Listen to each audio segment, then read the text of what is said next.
My father, Colonel Arthur Vance, spent 32 years in military intelligence before establishing our private strategic security firm in Boston. And in all those decades of interrogating defectors and negotiating hostage extractions, he only gave me one foundational rule about human nature. When someone tells you who they are, listen carefully.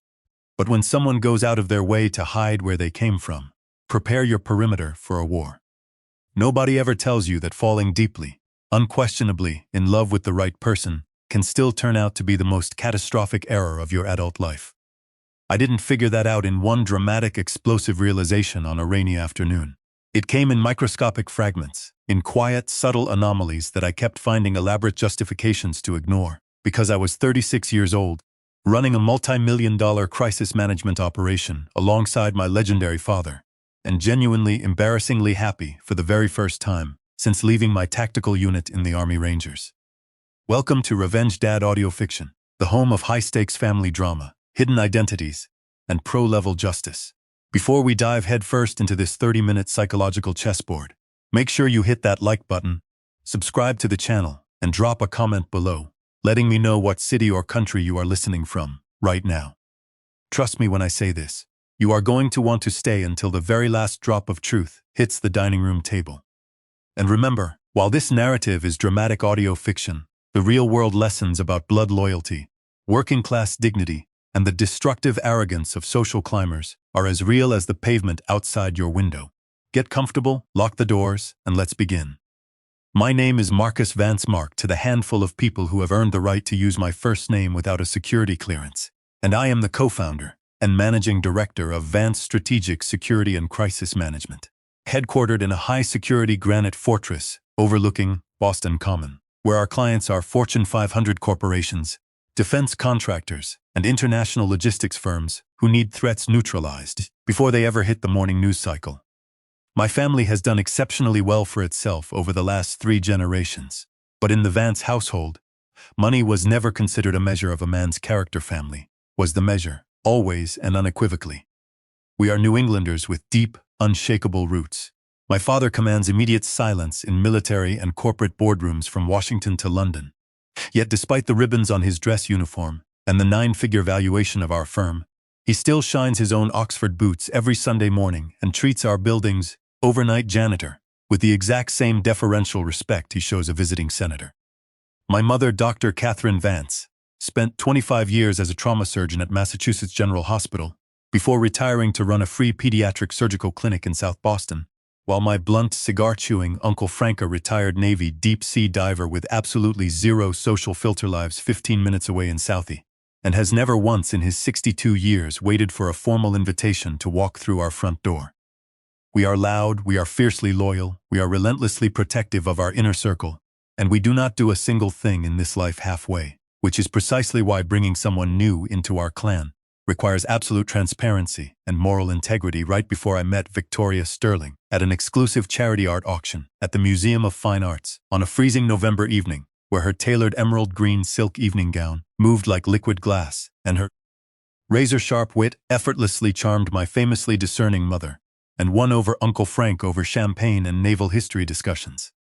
For 14 months, Victoria became a seamless, cherished fixture at our Sunday dinners in Brookline, until I proposed on the private terrace of the Newbury Hotel, overlooking the illuminated Boston skyline, with 4,000 white tulips, a custom 4-carat diamond ring, and my family celebrating with profound, unshakable joy over our upcoming May vows, where my mother wept over the phone. My father told me to secure the perimeter and bring her to Sunday dinner so we could open 30-year-old Bordeaux. And Uncle Frank ordered an engraved silver ice bucket for our kitchen counter, none of us suspecting the sociopathic illusion actively running inside our home. Here is the essential nuance about Victoria that you must grasp if you are going to understand how a trained intelligence investigator missed the initial warnings. She wasn't cold, distant, evasive, or secretive in the traditional sense. She was radiant, warm, impeccably organized, and made me feel like I was the center of her universe whenever the topic of her family lineage originated, and it originated early because in my world, your origins and upbringing are the foundation of who you are. Her response didn't trigger my tactical alarm bells or look like a red flag. Instead, it looked like a deep, agonizing, unhealed wound that required my absolute protection when sitting on her back bay plush velvet sofa over Pinot Noir, while the rain lashed against the windows where her smile faded into a haunting stillness as she explained quietly that she hadn't spoken to her parents in over 9 years because her father was a controlling, narcissistic alcoholic who made every single day feel like a psychological interrogation, while her mother was a bitter, enabling woman who punished her whenever she tried to excel at anything. She told me she had put 300 miles of physical distance between them, dropped her birth surname to adopt her middle name Sterling right after college, just to ensure they couldn't track her down and sabotage her career, and begged me to promise that they would be completely excluded from our church vows of vulnerability that triggered every protective instinct in my Rangers training as I held her tight and swore our security detail would keep her safe. By month 11 of our engagement, with the wedding invitations scheduled to be printed in less than 30 days, the absolute silence surrounding Victoria's blood family had begun to generate a tangible, subtle atmospheric pressure inside my family's Brookline home. Because while my parents were never hostile toward her, people forged in high-stakes defense environments possess an innate, bone-deep instinct to understand whose table a person sat at when they were 7 years old. The tension breached the surface on a muggy Sunday evening in late July. While we were seated around the mahogany dining table, eating roasted prime rib with my parents, my sister Elena, and Uncle Frank, who set his heavy steak knife down with a distinct clack and locked his pale blue eyes directly on Victoria to grunt out a straight question before finalizing seating charts about where her people were from originally and what her father's actual line of work was before cutting the cord, because even bad people leave a paper trail, and in our family we don't marry ghosts. Victoria's smile didn't waver even a fraction of a millimeter, but my interrogator eyes caught her pupils dilating and her breathing shifting to shallow chest inhalations as she smoothly recited her rehearsed boundary about her father being in low-level regional sales and her mother not working before my father cut through the air, commanding that her boundaries be respected without interrogation. Later that night in the library over 12-year-old scotch, however, Colonel Vance warned me that true survivors of abuse display brief flashes of anger or deep grief when cornered, whereas Victoria had displayed pure tactical calculation like an executive defending a corporate merger, advising me as both my commanding officer and father to run a baseline intelligence check, because monsters have a nasty habit of emerging from the woodwork when their estranged daughter marries into the Vance defense fortune. Finding Victoria's historical roots didn't require deploying my firm's tactical surveillance teams or subcontracting private investigators. It required 20 minutes of routine, unglamorous administrative compliance work at my office desk 3 days later, when our firm acquired a new high-security penthouse unit in downtown Boston that Victoria agreed to sign onto as our primary marital residence. As part of our mandatory internal compliance protocol for any individual entering a property equipped with Vance security biometric access nodes, my operations manager, David, ran a standard background identity verification using the government-issued driver's license Victoria had uploaded to our encrypted portal, knocking on my office door on a rainy Wednesday afternoon to drop the printed dossier onto my glass desk while noting a discrepancy on the legal surname chain.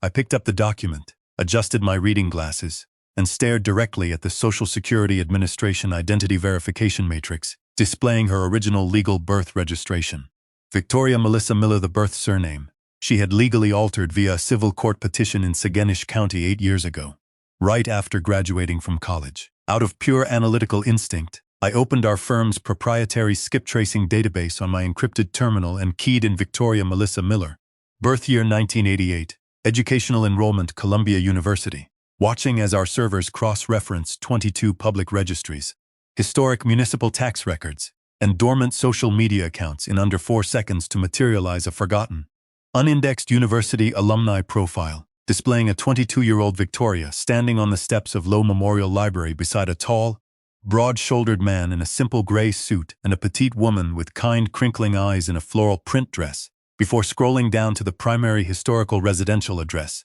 linked to her financial aid records. 144 Elmwood Avenue, Keene, New Hampshire, exactly 2 hours and 15 minutes northwest of Boston, nestled deep in the quiet, rugged, working-class valleys of Cheshire County.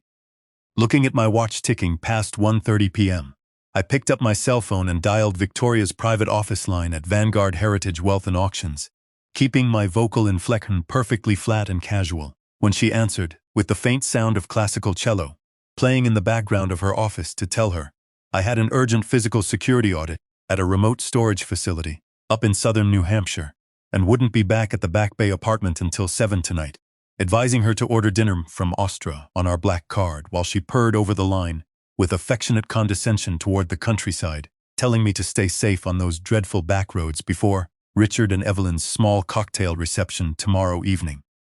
I ended the call, grabbed my Barber trench coat and Range Rover keys, and began the 2-hour and 15-minute drive northwest along Route 2 and up through the dense, rain-slicked pine forests of Route 12 into Keene, New Hampshire, actively rehearsing how I would introduce myself to her estranged, supposedly toxic parents while bracing my internal armor to protect Victoria from an alcoholic father or erratic mother right up until I exited the highway and turned onto Elmwood Avenue just before 4:00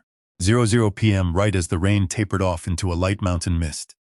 Finding a pristine, quiet residential street lined with 80-year-old maple trees, well-kept Cape Cod houses with fresh white clapboard siding, neat gravel driveways and American flags hanging from porch columns, I slowed my black Range Rover to a crawl and matched the numbers to 144, discovering a beautiful blue Cape Cod home with a wrapped wooden front porch, 2 rocking chairs, and an immaculate flower bed filled with purple hydrangeas and marigolds, bordering the front walkway right beside a parked 20-year-old Ford F-150 pickup truck with custom wooden tool racks in the bed, right where an older man in his mid-60s, wearing an old gray Boston and Maine Railroad t-shirt, worn denim jeans, and reading glasses pushed up onto his tanned forehead, held a green garden hose, methodically watering the hydrangeas with the unhurried, peaceful patience of a man who had worked hard his entire life and owed absolutely nothing to anyone in this world.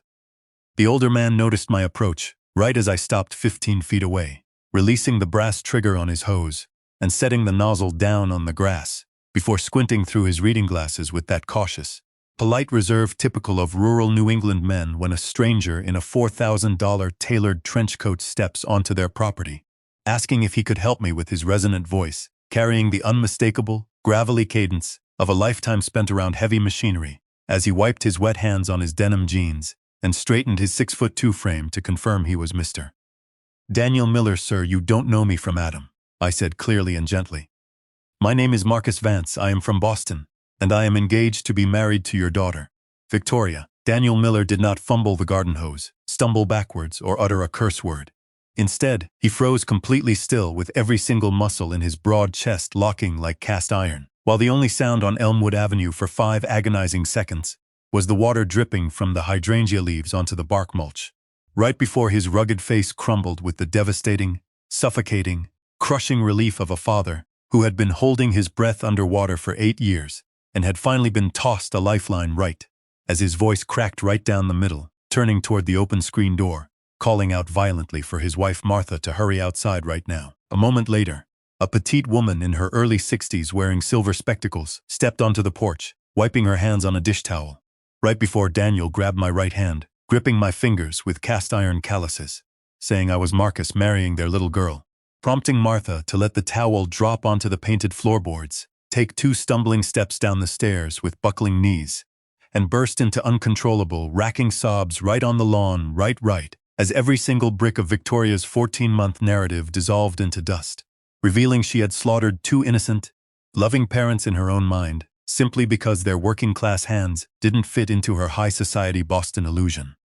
Inside the impeccably clean, lemon-scented kitchen of the Miller home, over 2 mugs of strong black coffee and a plate of homemade oatmeal cookies Martha set on the table with violently shaking hands. The interior was a living, breathing cathedral dedicated entirely to the worship and adoration of Victoria Melissa Miller, whose framed photographs lined the hallway, showing her missing front teeth in a soccer uniform, holding a high school debate championship trophy, and attending prom in a dress Martha had spent 3 months sewing by hand, directly beneath the custom-framed Columbia University graduation portrait above the mantel, where Daniel and Martha stood flanking her with boundless parental pride that made my chest ache with physical pain. The historical reality came out methodically between Martha's quiet tears and Daniel's heavy, measured pauses, revealing that Daniel had spent 32 arduous years as a master heavy machinist and union shop steward for the Boston and Maine Railroad, changing brake shoes in freezing winters, while Martha worked 30 straight years of 12-hour night shifts as a pediatric ICU nurse at Cheshire Medical Center, cradling premature infants, right up until Victoria got accepted to Columbia, facing tuition and room costs of nearly $240,000 over 4 years, where Daniel worked double shifts on the freight docks every single weekend for 4 years straight, while Martha took every graveyard overtime shift the hospital offered, and they mortgaged their house a second time just so their daughter could walk across the stage debt-free right into her high society Boston art career. They were so proud of her when she got hired right after graduation, Mark, and we even threw a huge backyard barbecue out on the lawn to celebrate. Martha whispered, dabbing her eyes with a tissue, before explaining that almost right away, her phone calls went from twice a week to once a month. While Daniel placed his heavy hand over Martha's trembling fingers and explained that 4 years ago a legal notice arrived from the Boston probate court, confirming she had formally petitioned to strip the name Miller from her identity and make Sterling her permanent last name, because people in her industry don't trust a luxury brand director named Miller from a New Hampshire railroad town. And if her clients or her boss, Richard, found out her father changes brake shoes and her mother changes bedpans, her promotion to vice president was dead on arrival, so they were never to call her office line again. The kitchen went dead silent, except for the low hum of the refrigerator right as Martha walked to the pantry closet, unlocked a lower drawer, and carried a small, heavy cardboard FedEx package back to set down directly in front of me. A solid mahogany jewelry box exquisitely hand-carved with intricate floral patterns along the lid, and lined with purple velvet by Daniel during 4 months in his basement workshop for Victoria's 31st birthday 8 months ago, complete with molasses cookies and a $500 check representing every spare cent they had saved that month, were stamped across the center of the original shipping label. Right above the Vanguard Heritage address in thick, aggressive red ink was a corporate return authorization stamp. Refused by recipient. Deceased record expunged because Victoria had declared her biological parents dead to her corporate reception desk, so she wouldn't even have to accept a birthday package from a Keene return address. Right at that exact second, while staring at the rejected mahogany box marked deceased, my iPhone buzzed twice inside my Barber trenchcoat pocket, with an incoming iMessage from Victoria sent directly from her office desk in Back Bay. Victoria Sterling 4. Mark, darling. You won't believe the miracle that just happened. I am sitting here crying tears of joy. After 9 years of total silence, my biological parents just reached out to my personal email out of the blue. They finally broke down, apologized profusely for all their years of horrific abuse and toxicity, and begged for my forgiveness. I told them I was marrying the most incredible man in Boston, and they are desperate to meet you. They are driving down to Boston tomorrow for a weekend trip before heading to Europe, and I arranged for us all to have an intimate introductory lunch at l'Orangerie in Back Bay tomorrow at 12:30 p.m. sharp. Please tell me you'll be back from New Hampshire in time. I am so excited for you to finally meet my mom and dad and see that my family is finally healed. I love you. I sat frozen before sliding my iPhone directly between Daniel's coffee mug and the returned FedEx package, where Martha read the text aloud in a trembling whisper until her voice trailed off into a suffocating gasp right as Daniel lifted his head to look out the kitchen window toward the marigold beds, his jaw working silently while the muscles in his neck stood out like steel cables. As the clock on the kitchen wall ticked past 5, the polite, accommodating man who had driven up from Boston vanished from the face of the earth, replaced entirely by Colonel Arthur Vance's son operating with cold, analytical military precision, as I realized Victoria had just informed me via text that she had hired or manipulated 2 complete strangers to sit across a restaurant table tomorrow at noon and impersonate Daniel and Martha Miller right to my face. I reached across the table, picked up my iPhone, locked my eyes directly onto Daniel's gray eyes, and asked him straight out if he and Martha were willing to put on their best Sunday clothes next weekend, get inside an armored executive transport with my security personnel, and drive down to Boston to attend a formal family dinner where Daniel studied my face for 4 long seconds without asking about logistics or drama, because he saw the cold counterintelligence fire burning behind my gaze. So he reached over, picked up the returned mahogany box, set it firmly in the center of the table, and told me to name the time and coordinates, because they would be dressed and waiting on the porch. Arriving back at my Back Bay luxury apartment at 8:45 p.m. that Wednesday evening, I sat inside my darkened Range Rover cabin for 10 minutes, making the deliberate tactical decision not to confront her tonight, following my father's counterintelligence doctrine. Never interrupt an enemy who is actively constructing their own execution gallows, because a fully staged public lie witnessed before independent parties is an absolute confession from which there is zero legal or social retreat. Right before finding Victoria lounging on our white leather sectional, effusively reciting her miracle story about receiving a 3-page apology letter from her biological parents, who insisted on taking us to lunch tomorrow, before flying to Paris, right where her vocal cadence and facial micro-expressions were so flawlessly calibrated that if I hadn't spent 2 hours sitting across from Daniel Miller while he wept over a rejected mahogany box just hours earlier, I would have believed every single syllable rolling off her tongue.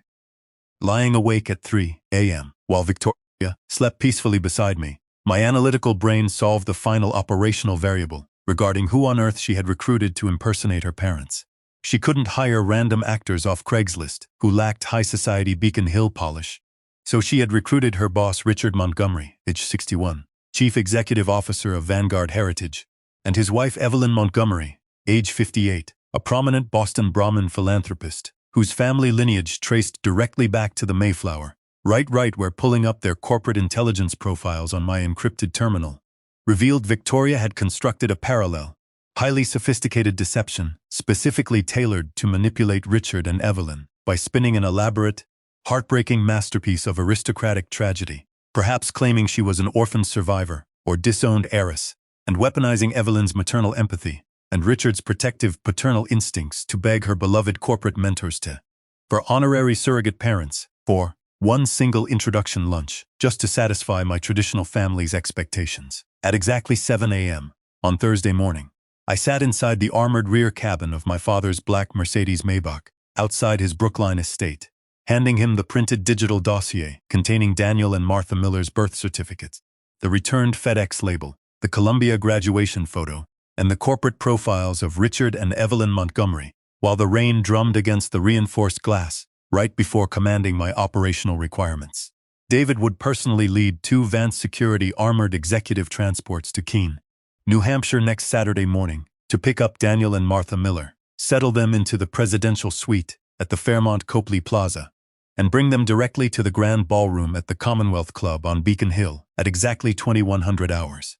While Colonel Arthur Vance looked at me with a razor-thin smile, confirming via his encrypted satellite phone that the ballroom was secured, that my mother was curating the 5-course menu, and that Uncle Frank had volunteered as a Navy man to guard the main double oak doors when the Millers entered, provided he received a double portion of prime rib before the fireworks began.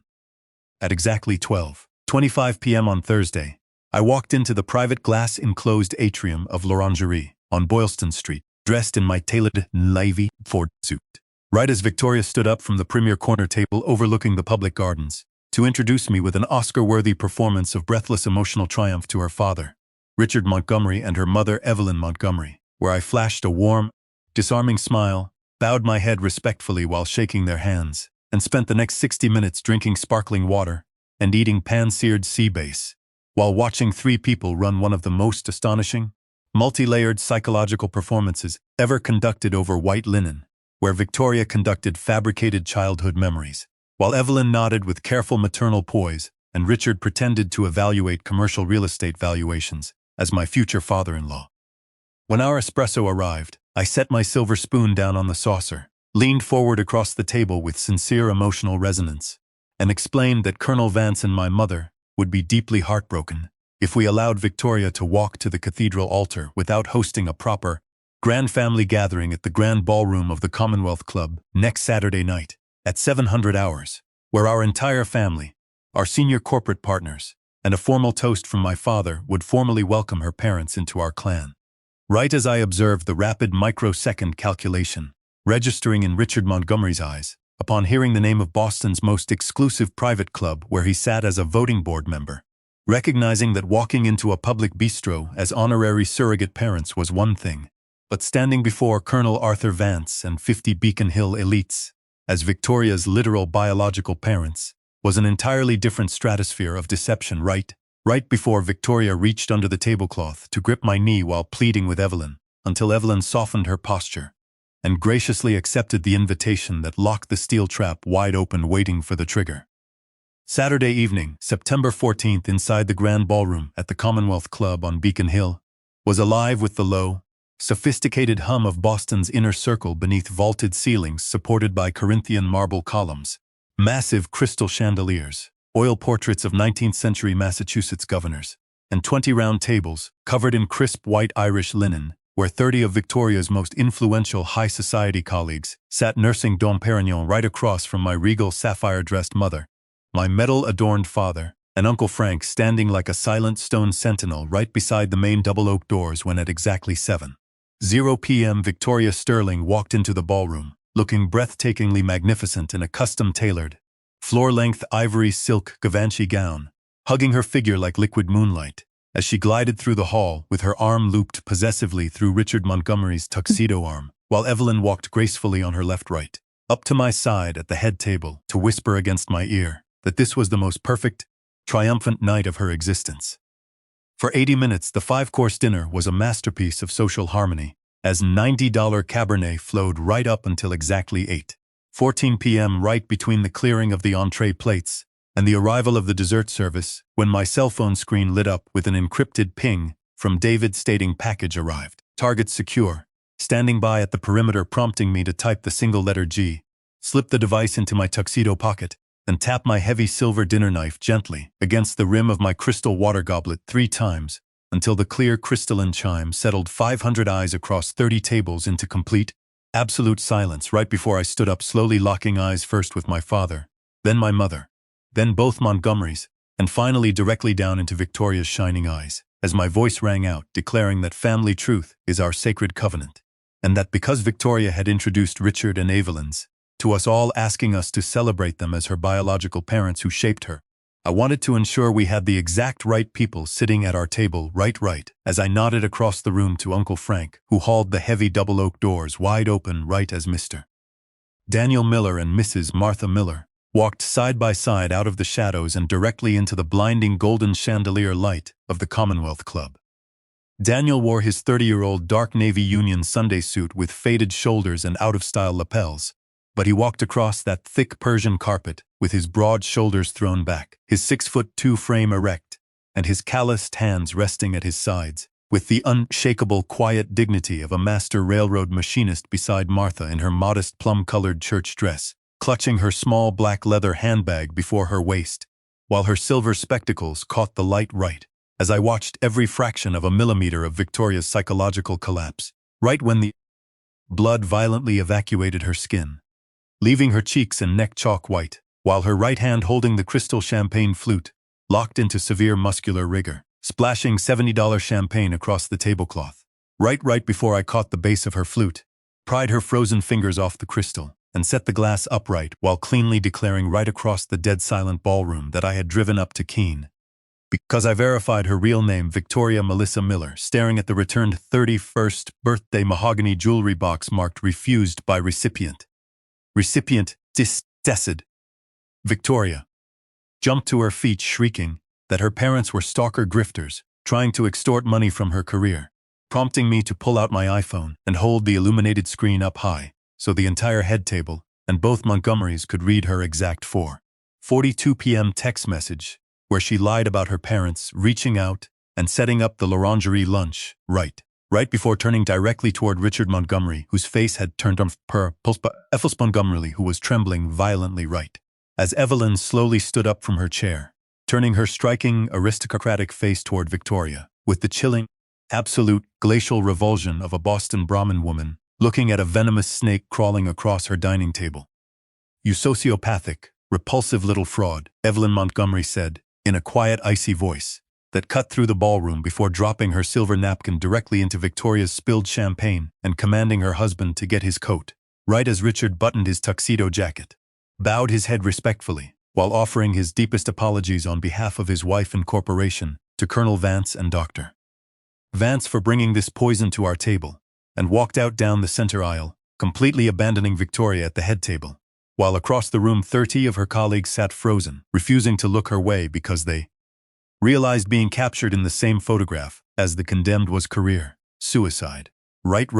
before I pulled out the custom-cut 4-carat diamond engagement ring from my right pocket, set it down onto the white Irish linen tablecloth next to her spilled champagne with the finality of setting down a 90-pound rucksack after war. Picked up the floral centerpiece from the table, turned my back on Victoria Sterling forever, walked down into the aisle to hand the lilies to a weeping Mrs. Martha Miller, who collapsed into her husband's chest. Right, as my 70-year-old father, Colonel Arthur Vance, materialized beside me to snap his heels together and shake Daniel Miller's hand with profound military respect. Right before Dr. Catherine Vance threw her arms wide open to pull Martha into an unconditional maternal embrace, right up until we walked down the aisle together, as one unified front where Uncle Frank snapped a crisp naval salute right to Daniel Miller's faded blazer, while hauling the massive double oak doors shut. With a thunderous final boom right before Daniel Miller looked up from the idling Maybach curbs outside on Beacon Street right into my eyes across the brick sidewalk, to offer one slow, deep, resolute nod of his head communicating the universal unspoken language of men who stood their ground and walked out carrying their honor intact, which is why walking alongside my father and a retired railroad machinist toward that waiting transport was the single most transformative deal of my entire existence, where I didn't make a single dollar of profit. Thank you so much for listening to Revenge Dad Audio Fiction. Hit that like button, subscribe to the channel, and drop a comment below, letting me know your favorite moment of the confrontation, right before I see you on the next deployment. Keep your perimeters secure, protect the people who love you, and never forget where you came from. Good night from Boston.